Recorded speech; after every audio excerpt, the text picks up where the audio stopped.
Olá pessoal, aqui é Álvaro Hernandes, criador do canal Seja Mais Rico. Hoje continuamos o curso Premium de Educação Financeira e de Investimentos Globais. Se inscreva no canal, curta e compartilhe com seus amigos, e marque o sininho para ser avisado das novas aulas. Módulo 4. Quinta aula. Segunda parte. Renda variável. Fundos imobiliários. Atenção! Estas aulas têm caráter exclusivamente educativo. Continuando a segunda parte sobre fundos imobiliários. Outro ponto interessante de se investir nos fundos imobiliários é a possibilidade de reinvestimento imediato dos rendimentos, potencializando o efeito dos juros compostos. Ao contrário do investimento direto em imóveis, que o investidor receberá seu aluguel mensalmente, mas não poderá reaplicá-lo comprando novos imóveis por conta do baixo valor. Nos fundos imobiliários, mesmo que o investidor receba rendimentos na ordem de R$ 10 mensais, já será possível reinvestir em mais cotas de outros fundos. Mas não sejamos hipócritas, pois se tiver outro imóvel com renda de aluguel, poderá utilizar essa renda como quiser, até mesmo investir onde bem quiser. Há pessoas que consideram o imóvel que moram como um investimento. Errado não estão, desde que esteja quitado, pois é onde você reside. Trata-se de um bem que terá despesas, como IPTU, reformas e taxas de condomínio algumas vezes, mas não terá um gasto mensal do aluguel. A não ser que esteja pagando o financiamento, aí está investindo, no prejuízo ou no lucro. Só o tempo lhe dirá. Se você já tem um imóvel, não caia na conversa de influenciadores e queira vender porque dizem ser mais rentável. Seja dono de suas atitudes e desejos. Então você poderia ter outro imóvel que alugado lhe geraria um rendimento mensal. Neste caso, esse seria um bem ativo, gerador de renda. Agora vamos imaginar que seja um apartamento, esteja alugado. Supomos que o inquilino saia ao terminar o contrato e você demore devido a grandes ofertas nesta região de aluguéis mais baratos. 6 meses para alugar outra vez. Porém agora, você teve um prejuízo mensurável. Vamos supor que o condomínio do prédio seja R$ 300. Você terá o gasto de R$ 1.800 neste período. Fora que deixou de ganhar o aluguel neste período. Eu já tive imóvel para alugar. Como era apenas um, e só me deu dor de cabeça, com inquilinos, reforma, não tenho e não gostei. Foi vendido. Prefiro hoje morar de aluguel, pois posso mudar para onde eu quiser o momento que quiser. Mas como disse, cada um é responsável por seus sonhos e objetivos. Vamos supor por outro lado que esse apartamento seja avaliado por R$ 300.000 para você alugar por R$ 1.500, que são 0,5% do valor. Ainda terá que pagar o imposto de renda desse rendimento, pois mesmo sendo abaixo do valor que seria obrigatório em 2021 até o valor de R$ 1.903,98, pois se fosse acima disso teria que fazer o DARF mensal. Terá que somar aos seus rendimentos recebidos da pessoa jurídica, empresa que trabalha. Quando for declarar, poderá ser taxado nas alíquotas de 7,5% se receber entre R$ 1.903,99 até R$ 2.826,65. Ou na alíquota de 15% se receber entre R$ 2.826,66 até R$ 3.751,05, ou na alíquota de 22,5% se receber entre R$ 3.751,06 e R$ 4.664,68. E por último, na alíquota de 27,5% se receber acima de R$ 4.664,68. Esses valores de aluguéis devem ser declarados no Carnê-Leão de forma mensal. As despesas também para isentar de imposto. E se houver obrigatoriedade, deve ser pago conforme a data indicada no DARF, pelo sistema Carnê-Leão. E não se esqueça que sua renda passou dos R$ 1.903,99, é obrigado a fazer declaração anual de imposto de renda no período de março a abril do ano posterior a estes rendimentos. Já em uma carteira de fundos imobiliários, Esse valor dos dividendos é isento de imposto, e vamos supor que na média você tem um rendimento mensal de 0,59%. Há possibilidade de ser maior sim. Seu rendimento seria de R$ 1.770 e sem a dor de cabeça do inquilino sair do imóvel, de ficar vazio e você ter que arcar com as despesas de condomínio, manutenção etc. Mas mesmo assim é obrigatório fazer a declaração de imposto de renda. E tem mais, imagine que você só tenha esse imóvel alugado e precise de um valor alto tipo R$ 150.000 devido a alguma emergência. Lembre-se, seu imóvel foi comprado 300 mil. Vai ver como é difícil vender um imóvel. Enquanto que nos fundos imobiliários você pode vender exatamente esse valor, ou seja, os 50% dos R$ 300.000 no período de minutos e receber em 2 dias úteis, sem pagar taxas, comissões, ir a cartórios etc. Lógico que havendo lucro nesta venda você terá que pagar imposto de renda que são tributados a alíquota de 20% sobre a diferença da sua compra média para o ganho real.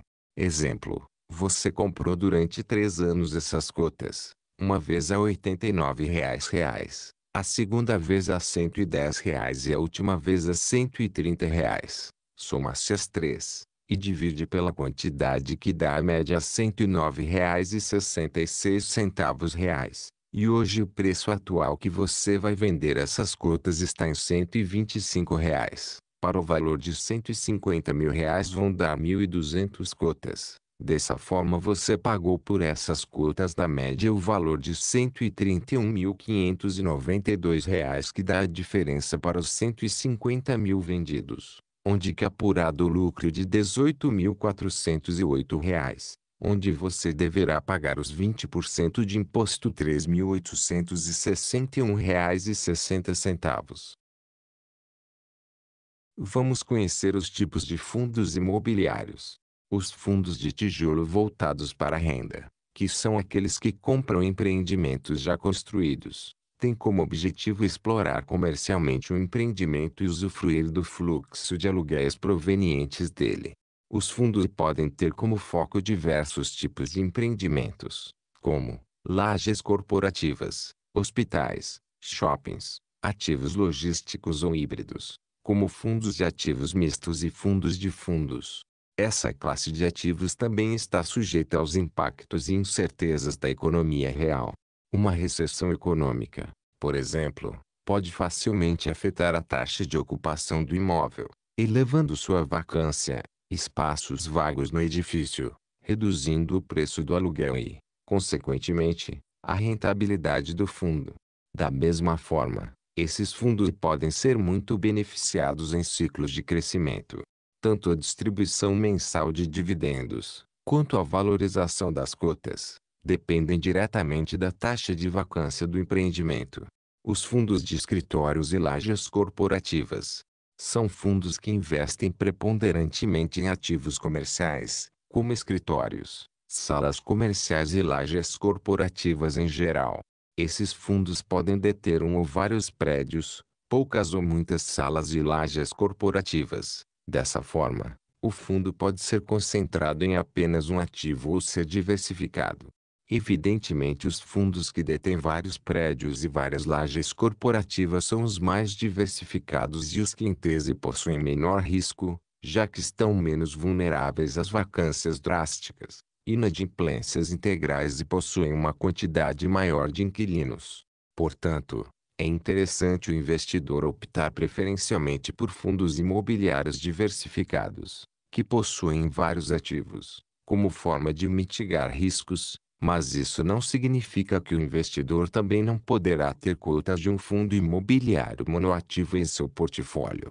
Desde que o imóvel seja bom, bem localizado, não há problemas. A possibilidade de o investidor de fundos imobiliários diversificar seu portfólio com poucos recursos é fantástica. Fundos imobiliários logísticos e industriais. Os fundos imobiliários logísticos e industriais investem principalmente em ativos do segmento logístico e da indústria em geral, tais como galpões logísticos, condomínios logísticos, condomínios industriais, depósitos, fábricas etc.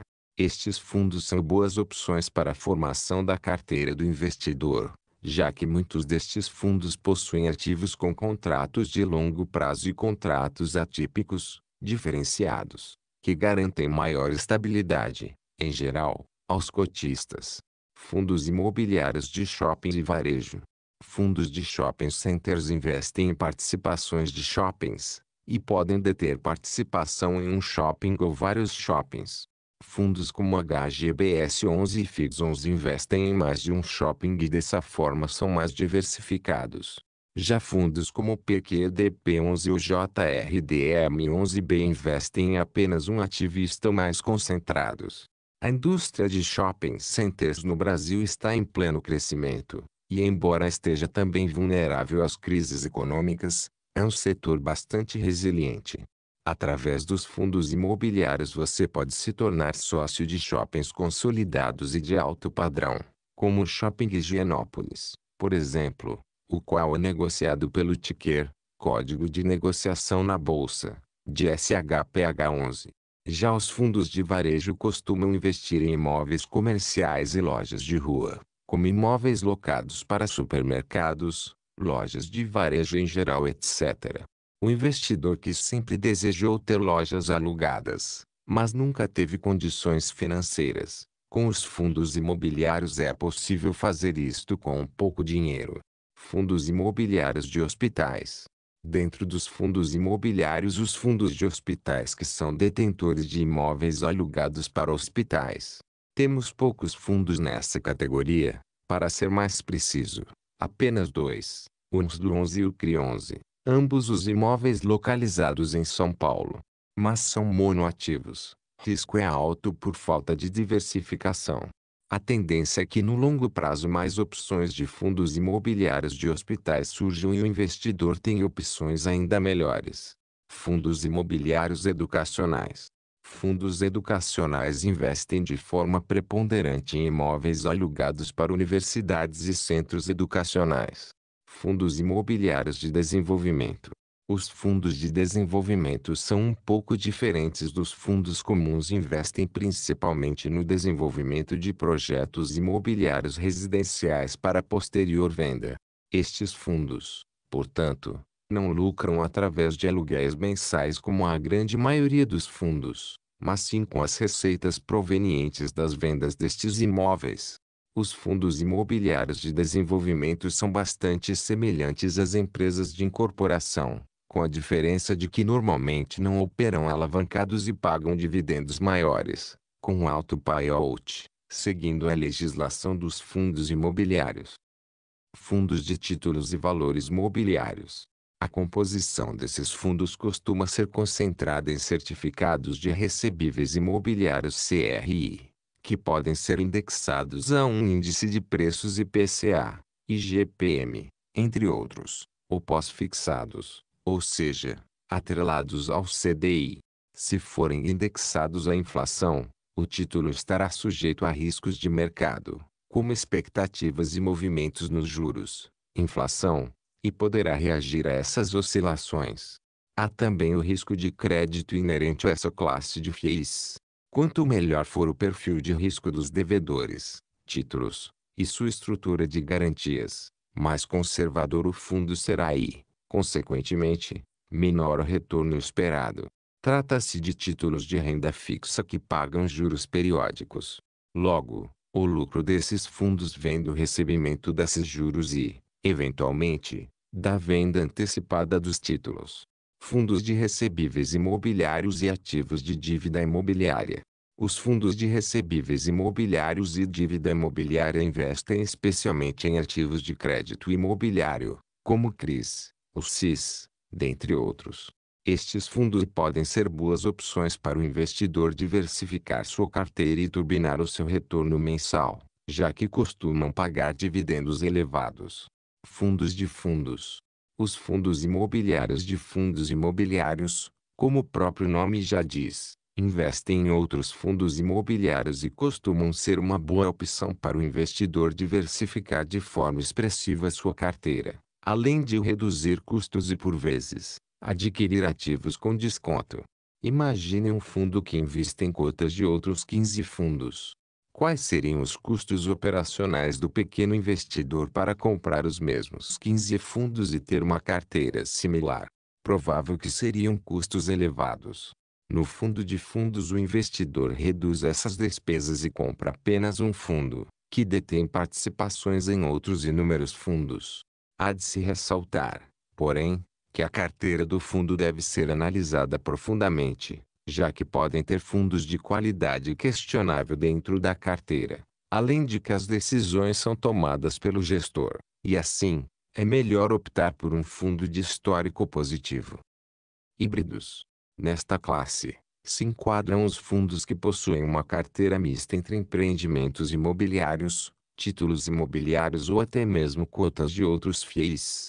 Da mesma forma, os riscos envolvidos vão depender da maneira como a carteira de ativos é composta. São poucos os fundos que adotam uma estratégia mista. Alguns fundos de fundos acabam sendo enquadrados como híbridos por possuírem exposição em recebíveis imobiliários, mas ficam majoritariamente concentrados em cotas de outros FIIs.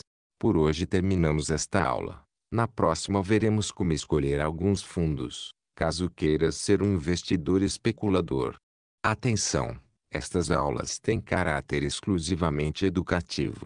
Nos vemos na próxima aula. E seja mais rico.